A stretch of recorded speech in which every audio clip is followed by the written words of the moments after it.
तीसरी कड़ी में है और ये हमारे लिए बेहद महत्वपूर्ण सेशन इसलिए है कि जिस देवास शहर में हम बैठे हैं उस देवास शहर की सम्मानीय विधायक गायत्री राजे पवार हमारे बीच में है। एक गौरवशाली विरासत की वो उत्तराधिकारी हैं। उनके पति स्वर्गीय तुकोजीराव पवार, जो मेरे व्यक्तिगत तौर पर भी मित्र है, एक बेहद हंसमुख और जिंदा दिल शख्स के तौर पर हम उन्हें जानते हैं। भारतीय जनता युवा मोर्चा के प्रदेशाध्यक्ष के तौर पर उनकी भूमिका को आज भी मध्य प्रदेश में याद किया जाता है। बेहद कम अवस्था में वो हम सबको छोड़कर गए और उनकी महती जिम्मेदारियों के निर्वहन का काम गायत्री राजे जी के द्वारा किया गया। हर चुनाव के साथ उनकी जीत का अंतर बढ़ता जा रहा है, पर उसके साथ उनकी जिम्मेदारी का एहसास कितना बढ़ रहा है ये जानने की हम कोशिश करेंगे। तो गायत्री जी, आपका बहुत बहुत स्वागत है हमारे इस कार्यक्रम संवाद 2023 में। और सबसे पहले समझना यही चाहेंगे 2023 के चुनाव को किस दृष्टि से देख रही हैं आप, क्या दिखाई दे रहा है? क्योंकि 2018 में जब आप विधायक के तौर पर सदन में पहुंची थी तो विपक्ष के विधायक के तौर पर थी, और जब इस विधानसभा का समापन हो रहा है तो आप सत्ता पक्ष की विधायक है। इस बदलाव के संदर्भ में कोई दृष्टि? आने वाले विधानसभा चुनाव के बाद फिर से हम भारतीय जनता पार्टी को पक्ष देते हुए चुनाव लड़ेंगे और विधानसभा में भी पहुंचेंगे तो भारतीय जनता पार्टी को सत्ता में देखते हुए पहुंचेंगे। यही हमारा लक्ष्य है। पर ऐसी उम्मीद किस आधार पर है आपकी? 2018 में भारतीय जनता पार्टी तमाम उल्लेखनीय कार्यों का प्रचार करने के बावजूद भी जनता के द्वारा नकार दी गई। 167 सीटों से 109 सीटों पर भारतीय जनता पार्टी पहुंची। क्यों पहुंची, आप समझ पाए? देखिए, भारतीय जनता पार्टी माननीय शिवराज सिंह जी के नेतृत्व में जो काम हुआ है पिछले विगत सालों में, इतना विकास हुआ है। अगर मैं मेरे देवास की बात करूं तो विकास उल्लेखनीय स्तर का विकास हुआ है। जो ऐसी विकास के कार्य थे जिनमें बहुत बड़े बड़े बजट के कारण काम नहीं हो पा रहे थे, बड़ी बड़ी सड़कें थी या ब्रिजेस थे या बड़े बड़े डैम्स थे हमारे क्षेत्र में, जो सालों से हम लोग या हमारे जनता मांग रही थी, नहीं हो पा रहे थे, वो सब इस कार्यकाल में हुए हैं। माननीय शिवराज सिंह जी ने जिस स्तर का विकास किया है मध्य प्रदेश में, मैं अगर देवास की बात करूं तो मेरे देवास में इतना विकास हुआ है कि मैं मानती हूं कि जनता खुद देख रही है, सराह रही है। जो लोग देवास में 2-3 साल के बाद आए हैं वो खुद ही बोलते हैं कि हम यकीन नहीं कर पाते हैं कि देवास का स्वरूप कैसा बदला है। और मैं मानती हूं केवल देवास का नहीं, पूरे मध्य प्रदेश का स्वरूप बदला है, चौतरफा विकास हुआ है। और यही देखते हुए फिर से जनता भारतीय जनता पार्टी को लाएगी। आपने तो बड़ी खतरनाक बात कह दी गायत्री जी। आपने बताया कि पिछले 2-3 सालों में जो विकास हुआ है वो कमाल का विकास हुआ है, पर आपका परिवार तो इस क्षेत्र का पिछले 3 दशक से प्रतिनिधित्व कर रहा है, तो ये 27 साल तक क्या किए जो 3 साल में काम किया आपने? देखिए, मैं आपको बताऊं, 20 साल पहले देवास में जी, जब कांग्रेस कार्यकाल था, सभी जानते हैं कि पीने के पानी के लिए जनता त्रस्त थी, यहां से पलायन हो रहा था। यानी पीने का पानी का एक 5 लीटर का कैन जनता खरीदती थी और पानी पीते थे। यहां बहू बेटी देने के लिए कोई तैयार नहीं था, ये स्थिति थी। और कांग्रेस कार्यकाल था वो, भारतीय जनता पार्टी नहीं थी 20 साल पहले प्रदेश में। उस समय मेरे पति महाराज स्वर्गीय तुकोजीराव पवार विधायक थे। उन्होंने संघर्ष करके, आंदोलन करके, मेरी ये बहनें जो बैठी हुई हैं, भारतीय जनता पार्टी की महिला मोर्चा ने मदद की, हमारे सभी कार्यकर्ताओं के साथ आंदोलन करके नर्मदा का पानी देवास टैंकर से, ट्रेन से लाकर पिलाने का काम देवास में शुरू हुआ था।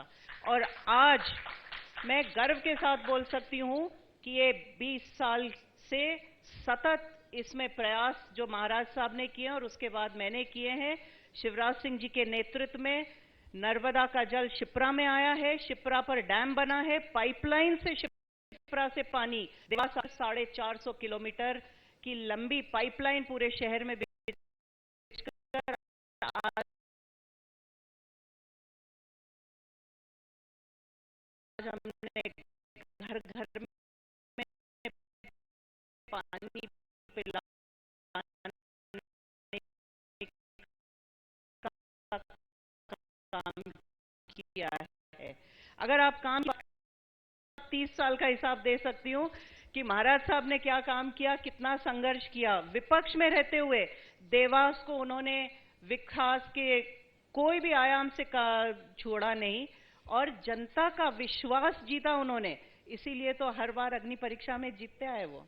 नहीं, लेकिन हम तो इस उलझन को समझना चाहते हैं कि देवास से आपकी जीत का अंतर बढ़ता जाता है और ऐसा अंतर होता है जो लोगों के लिए अचंभे का विषय होता है, पर बाकी जिले में पार्टी को क्या हो जाता है? ये आपके बाकी साथी क्या करते हैं या बाकी साथियों के लिए आप कुछ क्यों नहीं करते हैं? मैं बाकी साथियों के लिए क्या कुछ नहीं करती हूँ, मुझे क्या करना चाहिए, मुझे जैसी आदेश होगा पार्टी का मैं बिल्कुल करूंगी। पर देवास में विकास का हमारे जो जीत का अंतर बढ़ता जाता है, लगातार जीत होती जाती है, ये तो मैं मानती हूँ कि जनता का विश्वास है जिसे जीतने में हम कामयाब हो सकते हैं। क्योंकि ये परिवार जो मेरा परिवार है, ये आज से नहीं 300 साल से देवास में है जी। और मैं हमेशा से बोलती हूँ कि आप अगर 10 साल भी एक कोई कॉलोनी में रहने लगेंगे तो आप कॉलोनी को जानते हैं, और ज्यादा रहेंगे तो पूरे शहर को जानते हैं। 300 साल में तो आप एक एक परिवार को पहचानते हैं। उस परिवार के दुख सुख में आप अगर उनके साथ हैं, के साथ रहें, तो एक जनप्रतिनिधि होने का कर्तव्य मैं मानती हूँ सबसे बड़ा कर्तव्य वही है कि आप जनता के साथ में खड़े रहें। तो आपके बाकी साथी क्या खड़े नहीं होते क्या? क्योंकि जो देवास जिला है, देवास जिले में आपका परिणाम और बाकी भाजपा प्रत्याशियों के परिणाम में बड़ा अंतर रहता है। देखिए, मैंने ये नहीं बोला, नहीं होती इस बात से। मैंने ये नहीं बोला कि दूसरे क्या नहीं करते हैं या करते हैं। मेरा परिवार क्या करता है वो बताया मैंने। आपने मेरे से बोला कि 2 साल का हिसाब दीजिए, तो मैंने आपको 20 साल का हिसाब दिया जी। उसका हिसाब मैंने आपको दिया। नहीं, लेकिन आपके परिवार की जैसी महती भूमिका है, जैसा सम्मान है, जैसी प्रतिष्ठा है, जो पहचान है, तो उसके तहत आपको एक विधानसभा क्षेत्र को लेके ही क्यों बात की जाएगी? आपसे तो पूरे देवास जिले की, मालवा अंचल की भी बात की जाएगी। और उसमें यह सवाल उठेगा कि देवास जिले की जो 5 सीटें हैं, उन 5 में से 3 सीटें भाजपा क्यों हार गई? क्यों जीत के अंतर आपसे 5 किलोमीटर, 7 किलोमीटर, 10 किलोमीटर के अंतर पे जो विधानसभाएं हैं, वहां पे कांग्रेस के पक्ष में मत और भाजपा के खिलाफ मत पड़ जाता है? तो इसमें गायत्री जी सोचती तो होंगे ना। हम भोपाल में बैठे हुए जब ये सोच रहे हैं, गायत्री जी विचार नहीं करती कि मेरी पार्टी के साथ क्या हो रहा है? विचार करती, और मैं उसी विचार का परिणाम आपको बता रही हूँ कि इस चुनाव में देवास की 5 सीटें भाजपा की होंगी।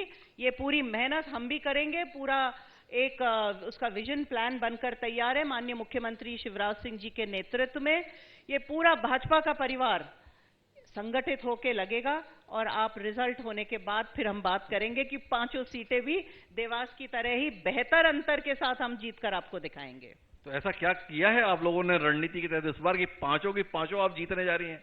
क्या दीपक जोशी का भाजपा से चला जाना जीत की बुनियाद हो गया, या कांग्रेस में कोई ऐसा मामला फिट हो गया जिसके चलते अब कोई भाजपा को चिंता करने की जरूरत नहीं है? देखिए, हम चुनाव कैसे जीतेंगे उसकी रणनीति तो मैं यहां से नहीं बताऊंगी आपको जी, पर रिजल्ट आप जरूर देखिए। हम 5 सीटें भाजपा को जीत कर लाके देंगे, ये हमारे लिए तय है। पर कांग्रेस तो बता रही है कि जिस तरीके से 2018 की चुनी हुई सरकार को भारतीय जनता पार्टी ने नोटों के माध्यम से बदल दिया, जनता उसका सबक सिखाने के लिए तैयार बैठी है। क्या देखती हैं गायत्री जी? देखिए, उनके विधायक उनको छोड़कर उनकी विफलता के कारण भाजपा में आए जी। अब उनको कुछ कहने के लिए तो चाहिए, तो कुछ भी बोल रहे हैं। उनके पास तथ्य है कि क्यों नोट दिए गए या किस तरह से उनको भाजपा में एंट्री मिली? कोई तथ्य नहीं है। बोलने के लिए तो कुछ भी बोलेंगे। और कांग्रेस की हमेशा से मैं मानती हूं स्वभाव रहा है जी कि झूठ भी चिल्ला चिल्ला के बोलते हैं जी। और हम लोग हमारे कामों को भी, हमारे सच्चाई को भी लोगों तक जोर से आवाज में नहीं पहुंचा पाते। हम इतने भारतीय जनता पार्टी का काम करने का तरीका ऐसा है कि क्षेत्र में काम में लगे रहते हैं। हम लोग ध्यान नहीं देते हैं कि हमें उसका प्रचार प्रसार भी इतने जोर से करना है जितना कांग्रेस झूठ जोर से बोलती है। तो कांग्रेस से आप इतने पिछड़े से क्यों रहते हैं? पिछड़े नहीं, मैं आगे रहती हूँ कांग्रेस से जी। आपने तो कहा कि देखो वो लोग झूठ भी जो है इतनी जोर से बोल लेते हैं, हमसे सच भी जोर से नहीं बोला जाता। तो झूठ नहीं बोलना कोई पिछड़ना हो, पिछड़ना नहीं मानती हूँ मैं जी। झूठ नहीं बोल पाते तो बहुत अच्छी बात है जी। जो बोलते हैं सच बोलते हैं, डंके की चोट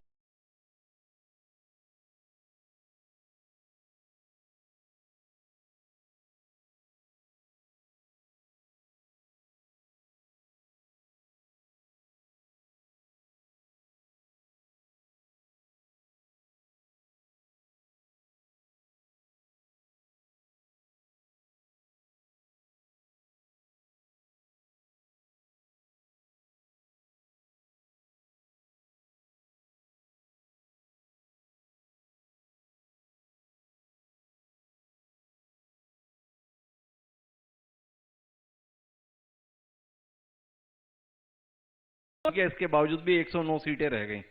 हम तो तब से इस बात को ही समझने की कोशिश कर रहे हैं कि इतना अच्छा काम करने के बाद भी आपके साथ ऐसा क्यों हुआ। आपने देखिए, इसका क्या उत्तर खोजा? सीट, आप सीटों की तरफ देख रहे हैं, हम जनता के वोटों की तरफ देख रहे हैं, हम जनता के सहयोग की तरफ देख रहे हैं, जनता के विश्वास की तरफ देख रहे हैं। उस वक्त भी जनता का विश्वास हमारे साथ था और इस बार भी रहेगा। आप देख लेना इस चुनाव में। नहीं, हमारा तो देखने का विषय ये है ना जी, गायत्री जी, और आप तो बहुत ही विवेकवान महिला हैं, तो आप तो इस बात के कारण से ज्यादा चिंतित रही होंगी कि देखो हम लोगों को वोट ज्यादा मिले तो भी हमारी सीटें कम रह गई, इस बार ऐसा नहीं होना चाहिए। तो वो कौन से बिंदु थे देखिए जिसके कारण से ऐसा परिवर्तन हुआ? देखिए, इस बार मैं मानती हूं पहली बार होगा चुनाव में। हमेशा से पहले यूजुअली हम जाते थे, जनता की कोई काम होते थे तो हम हाथ जोड़ के जब वोट के लिए निवेदन करते थे, जनता कोई काम बोलती थी तो हम वादा करके आते थे चुनाव में जीतेंगे तो ये करके देंगे। नेता का यूजुअली यही तरीका होता था। मैं मानती हूं इस बार पहली बार भारतीय जनता पार्टी का कार्यकर्ता हाथ जोड़कर निवेदन करेगा वोट मांगने के लिए और सिर उठाकर ये बताएगा कि हमने आपके काम कर दिए हैं। इतना काम हुआ है विकास का जी। कि मैं मानती हूं इतना काम जनता ने अपेक्षा भी नहीं की थी, उससे परे हुआ है। और आप देखेंगे योजनाओं के तहत एक एक घर में लाभ पहुंचाने का काम किया है।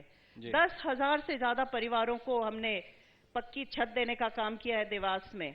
हमने हर योजना के तहत आयुष्मान हो, उज्ज्वला गैस कनेक्शन हो, संबल हो, लाडली लक्ष्मी हो, लाडली बहना हो, हर योजना के तहत हर घर में हमने लाभ देने का काम किया है। और इसका श्रेय जरूर मिलेगा, इसको जरूर जनता सराहेगी और जनता का विश्वास जीतने में हम लोग कामयाब होंगे। राज्य शासन की ऐसी कौन सी योजनाएं हैं जो आपको इस बार सबसे ज्यादा प्रभावी लग रही है? कौन सी योजनाएं हैं जो गायत्री राजे जी को स्वयं के बड़े करीब लगती है? थोड़ा इस पर दृष्टि देंगे आप? एक योजना को चिन्हित करना मुश्किल है, बहुत सारी योजनाएं हैं। आयुष्मान बहुत ही महत्वपूर्ण योजना है। 5 लाख रुपए तक किसी की बीमारी के उपचार के लिए गरीब को अगर मिलता है तो बहुत बड़ा आश्रय मिलता है उसको।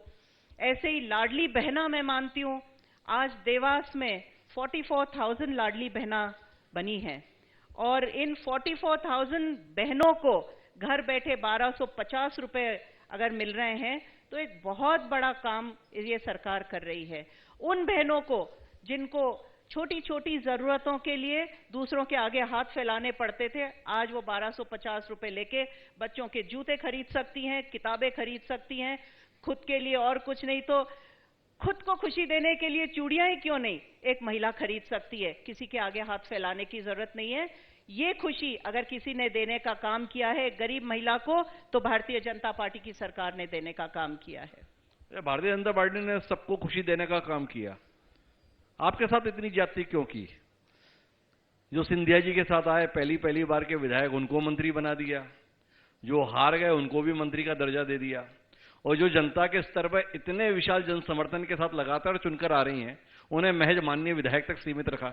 ऐसा पार्टी आपके साथ क्यों करती है? देखिए, ये माननीय मुख्यमंत्री जी का डिसीजन होता है और मैं कभी भी मंत्री बनने की लाइन में थी भी नहीं। मैं तो 2 बार की विधायक हूं, पर मैं लाइन में थी भी नहीं। पर बिना मंत्री बने विधायक बनकर भी हम लोगों ने जो काम देवास में किए हैं वो मंत्री बनकर भी शायद उतने नहीं हो पाते, उतने काम एक विधायक बनकर हमने माननीय शिवराज सिंह जी के नेतृत्व में किए हैं। आप तो कतार में नहीं रहती जी, पर जो जनता इतने विश्वास के साथ आपकी पार्टी को जिताती है, आपको जिताती है, उसकी तो अपेक्षा होती होगी, उसकी तो कल्पना होती होगी। देखिए तो उसका सामना कैसे करती हैं गायत्री जी? और आपने कहा मैं तो 2 बार की विधायक हूं, पर भाई मंत्री तो पहली बार के बन गए, तो हमारा सवाल नाजायज थोड़ी है। भारतीय जनता पार्टी इतना विशाल परिवार है, इतना बड़ा परिवार है, सबको मंत्री बनाना संभव नहीं था। तो माननीय मुख्यमंत्री जी की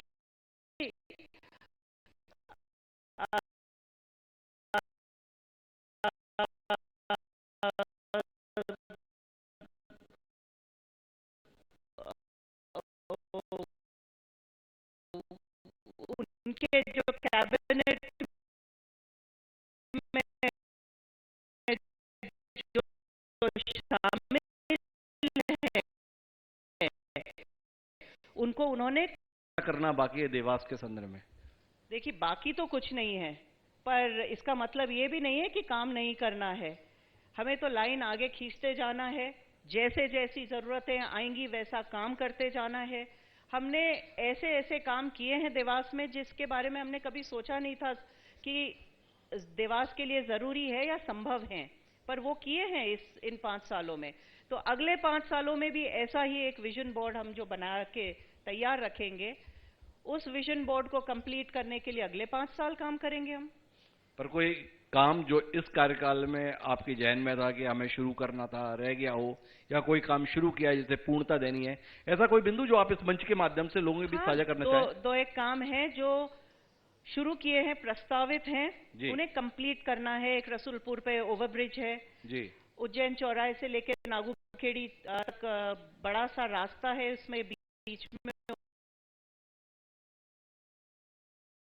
ओवरब्रिज आता है, 111 करोड़ लगे की तो हमने सब नया बना दिया, नया कलेक्ट्रेट बना दिया, एसपी ऑफिस, नगर निगम बिल्डिंग, बस स्टैंड, तहसील भवन, एबी रोड, ब्रिजेस, 2 नए कॉलेजेस। अब मैं लिस्ट बहुत लंबी है, ये सब हम कर चुके हैं इन 5 सालों में। 2 काम बचे हुए, उनको अगले 5 साल में जरूर इंक्लूड करेंगे काम। देवास के संदर्भ में जब भी बात होती है तो कहीं ना कहीं जहन में ये रहता है कि इंदौर की छाया में रह गया देवास। उस छाया से निकालने के लिए कोई योजना? मैं हमेशा से बोलती हूँ, देवास को ना तो इंदौर के साथ कंपटीशन करना है, ना दिल्ली के साथ, ना मुंबई के साथ। देवास अपना चरित्र रखते हुए एक विकसित देवास बनेगा, ये हमारा लक्ष्य है। देवास अपने आप में एक बहुत ही अद्भुत शहर है। यहाँ पे कला की एक पृष्ठभूमि रही है, यहाँ पे संगीत की पृष्ठभूमि रही है। कुमार गंधर्व साहब हमारे देवास से, रजब अली खां साहब हमारे देवास से रहे हैं। यहाँ एक धार्मिक पृष्ठभूमि है, माँ चामुंडा, माँ तुलजा भवानी, शीलनाथ जी महाराज, ऐसी धार्मिक पृष्ठभूमि रही है। तो ये जो कैरेक्टर है देवास का, ये अतुलनीय है। इसे मिटाकर एक बड़ा शहर से तुलना करना मेरे को नहीं समझ में आता है, और मैं उसके साथ कम्पीट करना भी नहीं चाहती हूँ। पर हाँ, देवास अपनी कैरेक्टर को संजोकर और एक विकसित देवास बनकर उभरे, लोगों के जीवन स्तर को हम बेहतर बना सकें, बेहतर से बेहतर सुविधाएं उपलब्ध करा सकें, यही उद्देश्य है देवास के लिए। तो बातचीत का हमारा जो गायत्री जी के साथ संवाद था, उसमें बड़ी महत्वपूर्ण बात जो उन्होंने कही वो ये है कि देवास का मूल चरित्र नहीं बदलना चाहिए। देवास अतुलनीय है। देवास एक महज विकसित शहर ना रहे, बल्कि कला, संस्कृति और धार्मिक जिस प्रकार की उसकी परंपराएं रहे हैं, उनको सहेजते हुए एक विकसित देवास उनकी परिकल्पना में है। गायत्री जी, हमें उम्मीद है कि जो कल्पनाएं आपकी हैं उसके लिए जनता आपके प्रति समर्थन देगी। हमारी शुभकामनाएं आपके साथ। आपका बहुत बहुत धन्यवाद हमारे साथ इस कार्यक्रम का हिस्सा बनने के लिए। धन्यवाद। आगे की कार्रवाई के लिए मैं अनुराग जी से आग्रह करूंगा कि अनुराग जी आए और आगे की कार्रवाई।